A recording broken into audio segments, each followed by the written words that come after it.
Now, good old distractors, they can make us crazy, okay? And the challenge with them is that their background's going to determine why they're distractors. They're not always have to be there. Sometimes they're bored disciples. And so first thing you got to know is why are they distractors? And once you get that figured out, you may kind of realize you got 2 or 3 different groups in there. But just in a general sense, for distractors, one of the reasons why they tend to be distractors in a church setting is it's boring. Blah, blah, blah, blah, blah, blah, blah. And that just doesn't cut it.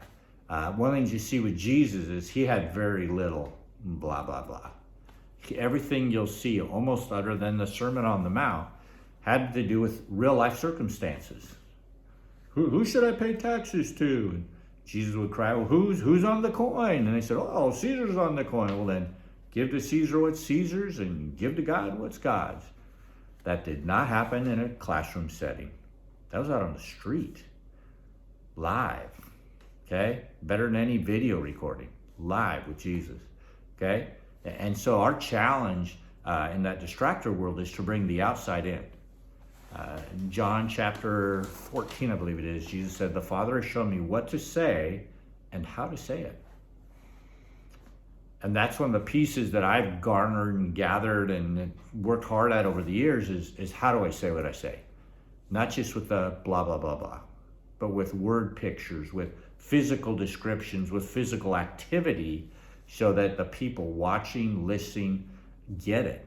Because you only remember 10% of what you read, 20% of what you hear, 30% of what you see, but 50% of what you see and hear, 70% of what you say, and 90% of what you do.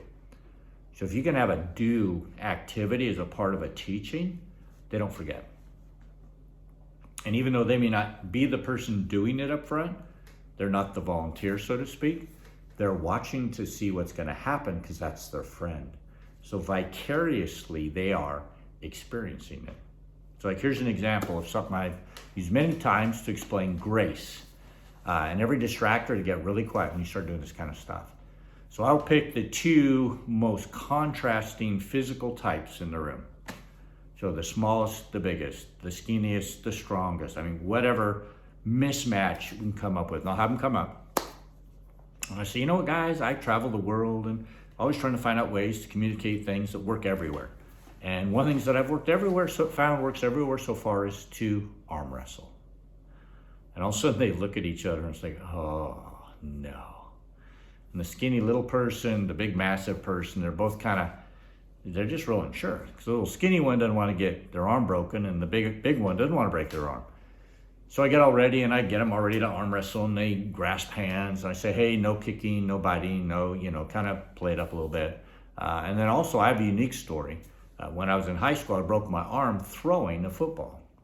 So right here, the cap broke off the radii and I heard a sound, which is typical for arm wrestlers, turns out, because your muscle and your cartilage are stronger than your bone. So kind of really build it up, get them all ready to arm wrestle. And then I go, okay, here we go, ready? 1, 2, 3. And I make sure, because I don't let go, I make sure that the skinny little person wins. And then I use that as an illustration about God's grace. Paul says that I am who I am by the grace of God. And his grace to me was not without effect. He says, no, I worked harder than all the rest of them, yet not I, but the grace of God that was with me. And what everybody just saw was an example.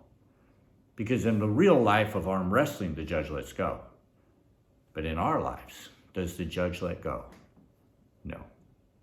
And all of a sudden, there's a visual picture, a physical demonstration of a teaching of the Bible that distractors will watch to the very moment it's done and will never be able to forget it. They'll remember it. Even though they weren't the person up there probably, they'll still remember it. And if they remember it, that means the Holy Spirit has a chance to do something with it. Couldn't tell you how many times I've done some kind of illustration, some kind of interactive event like that, where the parents will call later that day or the next day and go, what did you do in Sunday school? And of course, I'm thinking I'm in trouble, but they go, my kids can't stop talking about it. And guess who it almost is inevitably who the parents are parents of? Distractors. Why? even though they looked like they were squirrely-whirly all over the place, they couldn't help but get what you explained by not blah, blah, blah, blah, but by participation. So in the distractor realm, if that's what you've got a lot of, you got to kind of have to go overboard. You got to spend more time prepping for that kind of a scenario than you do a pure discipleship one. Now, disciples love it too because they get it just as well. But you have to go to those extremes in order to get the distractors.